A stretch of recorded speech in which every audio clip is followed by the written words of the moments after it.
കാസിനെ രഹസ്യങ്ങൾ ചോർത്താൻ വേണ്ടി നമ്മുടെ സുലൈമാൻ എന്തൊക്കെ ത്യാഗം ചെയ്യുന്നത്. ഇവിടുത്തെ പോലെ കോഴി ബിരിയാണിയും ചിക്കൻ ഫ്രൈ അവിടെ കിട്ടുമോ? ശരിയാ, ആ വർമ്മന്മാരുടെ ഇടയിൽ കിടന്ന് പുല്ലും വൈക്കോലും തിന്ന് ഒരുമാതിരി മുരുങ്ങാത്തൊരു പരുവത്തിലായി. സുലൈമാനെ ഇങ്ങോട്ട് വിളിച്ചാലോ? വേണ്ട വേണ്ട വേണ്ട. അവനിവിടെ കയറി വന്നാ കൊട്ടാരത്തിനോട് സംശയിക്കും. ചെല്ലിമേ കോഴി വരിച്ചിരിപ്പില്ലേ, അത് കുറെ പൊതിഞ്ഞെടുത്ത് സൂത്രത്തിൽ അവനുകൊണ്ട് കൊടുക്ക്. അല്ലാത്ത ബുദ്ധി.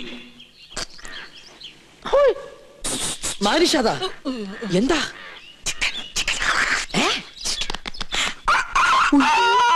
വേണ്ട വേണ്ട വേണ്ട, കൊണ്ടുപോ.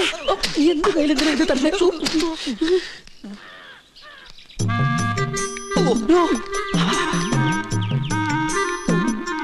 എന്താ ഈ ബുദ്ധി?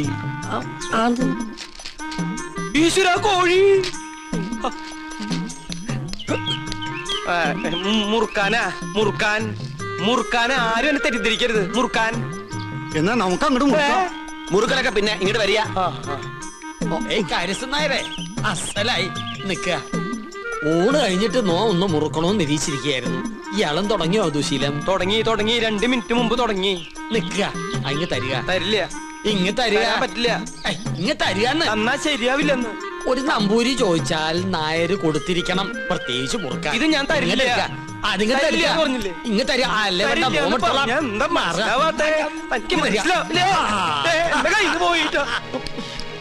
ചേട്ടാ, ചേട്ടൻ എന്തിനാ പൊതി എടുക്കാൻ പോയത്? ആ പരിശുദ്ധമ്പൂരി ആ പൊതി കൊണ്ട് എങ്ങോട്ട് പോയി?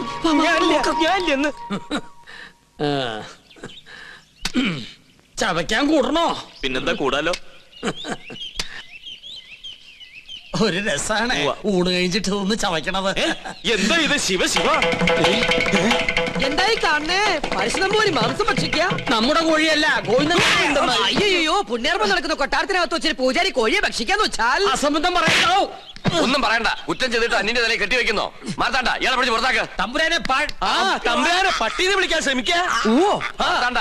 ഇനി ഇയാൾ അകത്ത് കയറിയത് മുട്ടുകാരെ തല്ലി ഒടിച്ചേക്ക്. തൊടാണ് കൊണ്ടുപോവാ. ഉണ്ണികൃഷ്ണ, പുണ്യാഹം തെറിച്ച് ശുദ്ധാക്കുക. ആയിക്കോട്ടെ. ചിക്കൻ ഫ്രൈ എങ്ങനെ ഇവിടെ വന്നെന്ന് എനിക്ക് മനസ്സിലായി. ഏത് ഫ്രൈ? വെറുതെ ആ പാവത്തിന് തല്ലു വിളിച്ചില്ലേ? ഇതൊന്നും ഈശ്വരൻ പൊറുക്കില്ല കേട്ടോ. പാവോ അയാളാ. ഈ കൊട്ടാരം എങ്ങനെ കുളം തോണ്ടാന്ന് ഗവേഷണം നടത്തിക്കൊണ്ടിരിക്കുകയാണ്. അതുകൊണ്ട് ഇക്കാര്യത്തിലെ ഒരു ഈശ്വര കോപവും എനിക്കുണ്ടാവില്ല. ആ, ഞാനിന്ന് പോവാ. എങ്ങോട്ട്? ഓഹോ, അപ്പൊ പൂജാരി ക്ലാസ് ഒക്കെ മറന്നോ? ഇന്നത്തോടെ അവധി തീരല്ലേ? ആണോ? കയ്യിൽ വാച്ചിലെത്തോണ്ട് ഞാനത് അറിഞ്ഞില്ല. തമാശ പറഞ്ഞ് നിന്നാ മതി. അത് ഞാൻ ഈ ടെൻഡർ എടുത്ത പൂജ ചെയ്തോണ്ട് എനിക്കിങ്ങനെ ഇട്ടിട്ട് വരാൻ പറ്റുമോ? ഒരു സിൻസിയർ വർക്ക് ആയതുകൊണ്ട് ശുക്ലാമൃതം സ്വാഹം. അവര് ഞാൻ പറഞ്ഞത് കേട്ട് കാണോ? ഏയ്, കേട്ട് കാണാൻ വഴിയില്ല. അപ്പൊ സാറ്റർഡേ കാണാം. കേട്ടിട്ടില്ലെങ്കിൽ കാണാം. അമ്മേ വിജയ് ബാബ.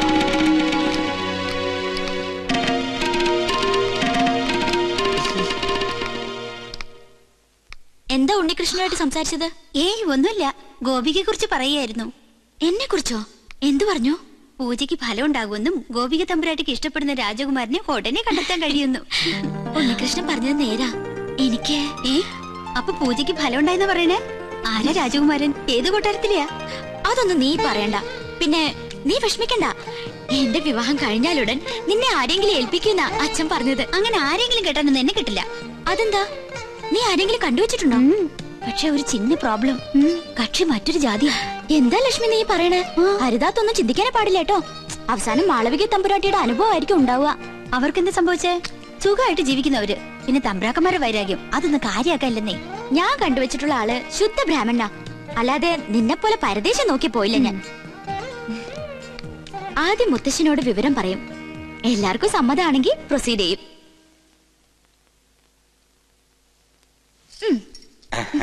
എന്തോ ഒരു കാര്യസാധ്യത്തിന് വേണ്ടിയുള്ള പുറപ്പാടാണെന്ന് മനസ്സിലായി. അങ്ങനൊന്നുമില്ല മോളെ. പൊടിക്കുഞ്ഞായ നിന്നെ ആദ്യമായി ഏറ്റുവാങ്ങിയത് ഈ കൈകളിലാ. നീ ചിരിച്ചാലും കരഞ്ഞാലും മുഖം വീർപ്പിച്ചിരുന്നാലും അതെന്തിനൊക്കെയാണെന്ന് എനിക്കറിയാം. അമ്മ ഇല്ലാത്ത കുട്ടിയല്ലേ ഞാൻ. എന്ത് കാര്യം ഉണ്ടെങ്കിലും ഞാൻ മുത്തശ്ശനോടല്ലേ പറയാറ്. ഞാനൊരു കാര്യം പറഞ്ഞാ മുത്തശ്ശൻ വഴക്കു പറയോ? ഇല്ല. ഉറപ്പാണല്ലോ. വളച്ചൊടിച്ചു മുത്തച്ഛനെ ബോറടിപ്പിക്കാതെ കാര്യം പറ.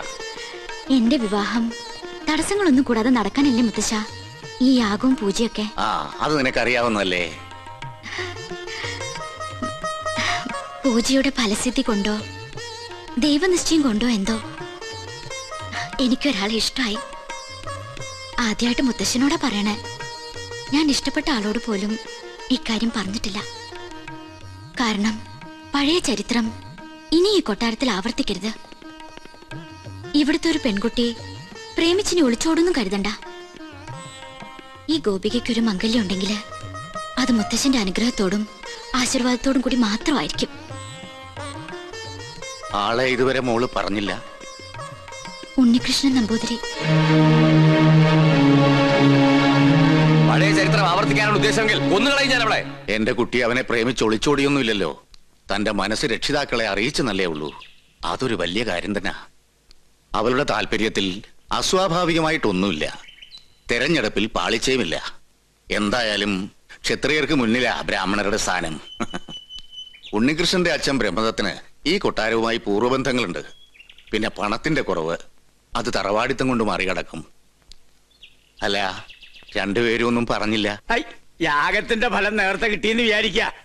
നിമിത്തങ്ങളും വിവാഹത്തിന് അനുകൂലം. ഇന്നത്തോടെ പൂജയെല്ലാം അവസാനിപ്പിക്കാം. വരനെ കണ്ടെത്തിയ സ്ഥിതിക്ക് യാഗം തുറന്നത് ദോഷാണ്.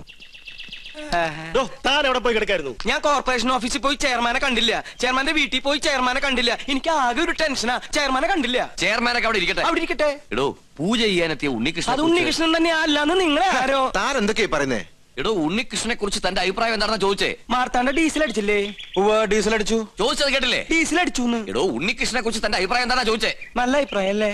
നമ്മുടെ ഗോപികയ്ക്ക് വേണ്ടി ഉണ്ണികൃഷ്ണനെ കല്യാണം ആലോചിക്കുന്നതിനെ കുറിച്ച് എന്ത് പറയുന്നു? ഗോപിയയ്ക്ക് ഈ കല്യാണം ആലോചിക്കുന്നതിനെ കുറിച്ച് തന്റെ അഭിപ്രായം എന്താണെന്നാ ചോദിച്ചത്. എനിക്കങ്ങനെ പ്രത്യേകിച്ച് ഒരു അഭിപ്രായം തോന്നുന്നില്ല. എന്നാ ഞങ്ങൾക്കുണ്ട്. അവൻ സമ്മതിക്കോ? ആദ്യം കുട്ടികളോടാ ചോദിക്കുക, അവന്റെ വീട്ടുകാരുമായിട്ട് ആലോചിക്കുക, എന്നിട്ട് അറിയിക്കാം. അത് മതിയോ? ഇയാൾക്ക് എന്താ പറ്റിയേ? കാറിലോട്ട് കയറി മണിമല മാലിക്കത്തേക്ക് പോവാം. മണിമല മാണിക്കത്തേക്കോ? അത് ഉണ്ണികൃഷ്ണന്റെ വീടല്ലേ? ഞാനില്ല. എനിക്ക് അമ്പലത്തിൽ പോകണം. 4 മണിക്ക് വഴിപാടുണ്ട്. ഈ വേഷത്തിലോ? എന്താ ഈ വേഷത്തിൽ പോകൂടെ? താൻ എങ്ങോട്ടും പോണ്ട, കാറിലോട്ട് കയറി. തനിക്കല്ലേ വഴി നിശ്ചയുള്ളൂ. ഞാൻ വന്ന വഴി പോയ വഴിയൊക്കെ മറന്നു. മറക്കേ, 2-3 വട്ടം താൻ അവിടെ പോയതല്ലേ? എനിക്ക് എന്താണെന്നറിയില്ല, പെട്ടെന്ന് ഒരു മറവി. സ്വപ്നാംബുലിസം. അത് ശരി. അപ്പൊ ബാധ ശരിക്കും ഒഴിഞ്ഞിട്ടില്ല. മാർത്താണ്ട, ആ തിരുമംഗലത്തെ വിളിക്ക്. 2 ചൂരൽ കഷായം കൊടുക്കുക. എനിക്ക് ഓർമ്മ വന്നു. ആരെയും വിളിക്കണ്ട. എനിക്ക് വഴി നല്ല ഓർമ്മയുണ്ട്. ഒന്ന് പിടിച്ചേ. എനിക്കൊന്നു ഞാൻ ഒന്നിന് പോട്ടെ. 1ഉം 2ഉം ഒക്കെ പിന്നീട് ആകാമടോ.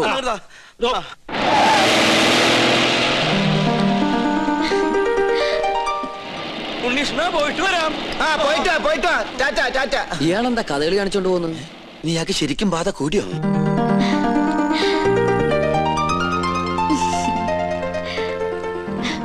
എന്താണ് തമ്പുരാട്ടിക്കുട്ടി നല്ല ഹാപ്പി മൂഡിലാണല്ലോ. കാര്യമുണ്ട്. എന്താണാവോ? അതെ, എനിക്ക് വേണ്ടി കല്യാണം ആലോചിക്കാൻ എല്ലാരും കൂടി പോയിരിക്ക. അപ്പൊ താൻ സമ്മതിച്ചോ കല്യാണത്തിന്? എന്താ മുഖത്തിനൊരു വാട്ടം? ഏയ്, ഒന്നുമില്ല. ആരാണ് ആ ഭാഗ്യവാനായ ചെറുപ്പക്കാരൻ നോർത്താ? ആളെ ഞാൻ പറയില്ല. വേണമെങ്കിൽ തൊട്ട് കാണിക്കാം.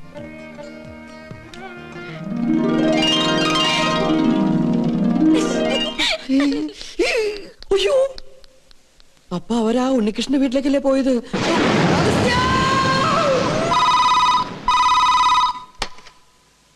ഹലോ, ഉണ്ണികൃഷ്ണന്റെ വീട് തന്നെയല്ലേ? അതെ. ഉണ്ണികൃഷ്ണ, ചെയർമാൻ ദാമോദരൻ നമ്പൂതിരി പറഞ്ഞിട്ട് വിളിക്കുക. ഉണ്ണികൃഷ്ണൻ വീട്ടിലുള്ള കാര്യം ആന്റണിയുടെ ആൾക്കാർ അറിഞ്ഞു. പോലീസ് അന്വേഷിച്ചു വരാൻ സാധ്യതയുണ്ട്. തൽക്കാലം നീ അവിടുന്ന് പൊങ്ങുന്നതാണ് നല്ലത്. അതുപോലെ സംഗതി ഏറ്റുന്നാ തോന്നണത്. എങ്കിൽ തമ്പരാക്കന്മാരെ എത്തും മുമ്പ് നമുക്ക് അവിടെ എത്തണം. വാ. എന്നിട്ട് നേതൃത്വത്തില് അത്യാവശ്യമായിട്ട് ഒരിടം വരെ പോണം. പിന്നെ എന്നെ അന്വേഷിച്ച് ആര് വന്നാലും ഒന്നും പറയണ്ട. എന്താ മോനെ, എന്തിപ്പുണ്ടായേ? പേടിക്കാനൊന്നുമില്ല. ഞാൻ ഇവിടെ വന്ന കാര്യം ആന്റണിയുടെ ആളുകൾ അറിഞ്ഞു.